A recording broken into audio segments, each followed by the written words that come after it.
Praise the Lord. தேவனுக்கு மகிமை உண்டாவதாக. ஆண்டவரும் இரட்சகருமாய் இருக்கிற இயேசு கிறிஸ்துவின் நாமத்தினாலே இந்த கால வேளையில் நான் உங்களை வாழ்த்துகிறேன். இந்த நாளுக்கான தேவனுடைய வார்த்தை கலாத்தியர் 3வது அதிகாரம் அதனுடைய 13வது வசனம். மரத்திலே தூக்கப்பட்ட எவனும் சபிக்கப்பட்டவன் என்று எழுதியிருக்கிறபடி கிறிஸ்து நமக்காக சாபமாகி நியாயப்பிரமாணத்தின் சாபத்திற்கு நம்மை நீங்களாக்கி மீட்டு கொண்டார் என்று எழுதப்பட்டிருக்கிறது. எனக்கு அன்பானவர்களே, அப்போஸ்தலனாகிய பவுல் சொல்லுகிற வார்த்தையை நல்லாக கவனியுங்கள். ஆண்டவர் நம்மை எல்லா சாபத்திற்கும் நீங்களாக்கி நம்மை மீட்டிருக்கிறார். கலாத்தியர் 2வது அதிகாரம் 4வது வசனம் சொல்லுகிறது, நமக்கு உண்டான இந்த சுதந்திரத்தை நாம் அடைந்து விடக்கூடாதபடி அநேக பேர் பக்க வழியாய் நுழைந்து நம்மை என்ன செய்தார்கள்?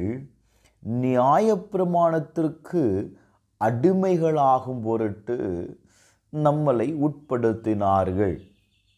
நன்றாக கவனியுங்கள்.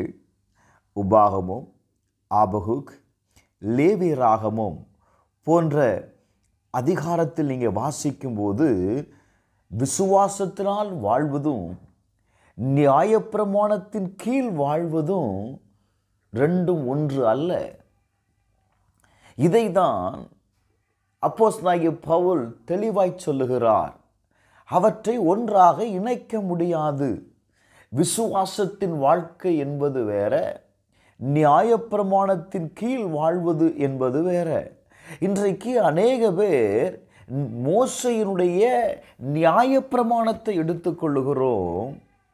ஆனால் தேவனிடத்தில் வைக்கிற விசுவாசம் இல்லாமல் போய்விடுகிறது. நன்றாக கவனியுங்கள். உபாகமம் 21வது அதிகாரம் 23வது வசனத்தை வாசிக்கும் பொழுது, மரத்திலே தூக்கப்பட்ட எவனும் சபிக்கப்பட்டவன் என்று எழுதப்பட்டிருக்கிறது. என அன்பானவர்களே, கிறிஸ்துவானவர் நமக்காக அவர் சாபமானார். நியாயப்பிரமாணத்தின் சாபத்திற்கு நம்மை நீங்களாக்கி மீட்டு கொண்டார். Glory to God. அப்போ நல்ல கவனிங்க. இன்றைக்கும் நாம் ஏன் சாபத்தில் வாழ்கிறோம்? இன்றைக்கும் நாம் ஏன் ஒரு அடிமைத்தனத்தின் கீழாக வாழ்கிறோம் என்று சொன்னால், நாம் எனக்காக கல்வாரி சிலுவையில் சாபத்தை மீட்டு கொண்ட, சாபத்தை என் வாழ்க்கையிலிருந்து எடுத்து போட்ட அந்த தேவனிடத்தில் நான் விசுவாசம் இல்லாமல் இருக்கிறது தாங்க நாம் இன்றைக்கும் அந்த சாபம் என்கிற அடிமைத்தனத்தின் கீழாக நாம் வாழ்ந்து கொண்டிருக்கிறோம். இன்றைக்கு அநேக குடும்பங்கள் இன்றைக்கும் சாபத்தில் வாழ்கிறார்கள். என்ன செய்தாலும் அவருடைய வாழ்க்கையில் ஆசீர்வாதம் இல்லை. ஏதோ ஒரு காரியம் அவர்களை தொடர்ந்து அவர்களை சாபத்திற்கு உட்படுத்தி கொண்டே இருக்கிறது. என அன்பானவர்களே, வேதம் அழகாய் சொல்லுகிறது, ஆபிரகாமுக்கு உண்டான ஆசீர்வாதம் கிறிஸ்து இயேசுவினால் புறஜாதிகளுக்கு வரும்படியாகவும் ஆவியை குறித்து சொல்லப்பட்ட வாக்குத்தத்தத்தை நாம் விசுவாசத்தினாலே பெரும்படியாகவும் இப்படி ஆயிற்று. நீங்கள் கிறிஸ்து இயேசுவை நீங்கள் விசுவாசிக்கிறதின் மூலம்தான் கிறிஸ்துவுக்குள் உண்டான ஆசீர்வாதத்தை நீங்கள் பெற்றுக்கொள்ள முடியும். என அன்பானவர்களே, ஆபிரகாமுக்கு உண்டான எல்லா ஆசீர்வாதமும் கிறிஸ்து இயேசுவை விசுவாசிக்கிற, கிறிஸ்து இயேசுவை பின்பற்றுகிற, கிறிஸ்து இயேசுவை தன்னுடைய வாழ்க்கையில சொந்த இரட்சகராய் ஏற்றுக்கொண்டிருக்கிற ஒவ்வொருவனுக்கும் அந்த ஆசீர்வாதத்திற்கு தேவன் என்ன செய்திருக்கிறார் தெரியுமா? அவர் மீட்டெடுத்திருக்கிறாருங்க. இன்றைக்கு உங்களை கல்வாரி சிலுவையில் மீட்டெடுத்த தேவனை விசுவாசியுங்கள்.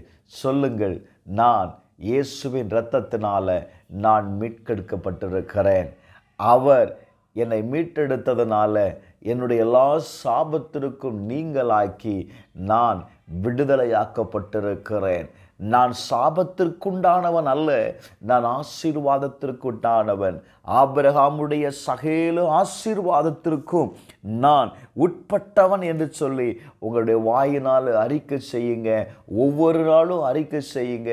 கட்டாயம் நீங்கள் ஆசீர்வதிக்கப்படுவீர்கள். செபிப்போமா?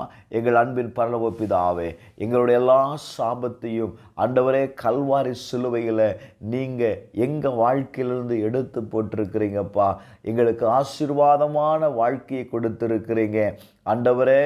ஆபிரகாமை ஆசீர்வதித்தவர், ஆபிரகாமுடைய சந்ததியாய் இருக்கிற எங்களுக்கும் எங்கள் வாழ்க்கையையும் நீர் ஆசீர்வதித்திருக்கிறீர். அந்த ஆசீர்வாதத்திற்கு எங்களை உட்படுத்தும். இயேசுவின் நாமத்தினாலே ஆசீர்வாதத்தின் பிள்ளைகளாய் வாழ கர்த்தர் அனுக்கிரகம் செய்யும். உம்மை நோக்கி கூப்பிடுகிற ஒவ்வொருவரும் ஆசீர்வதிக்கப்படுவார்களாக. இயேசுவின் நாமத்தில் ஜெபிக்கிறேன் பிதாவே, ஆமென்.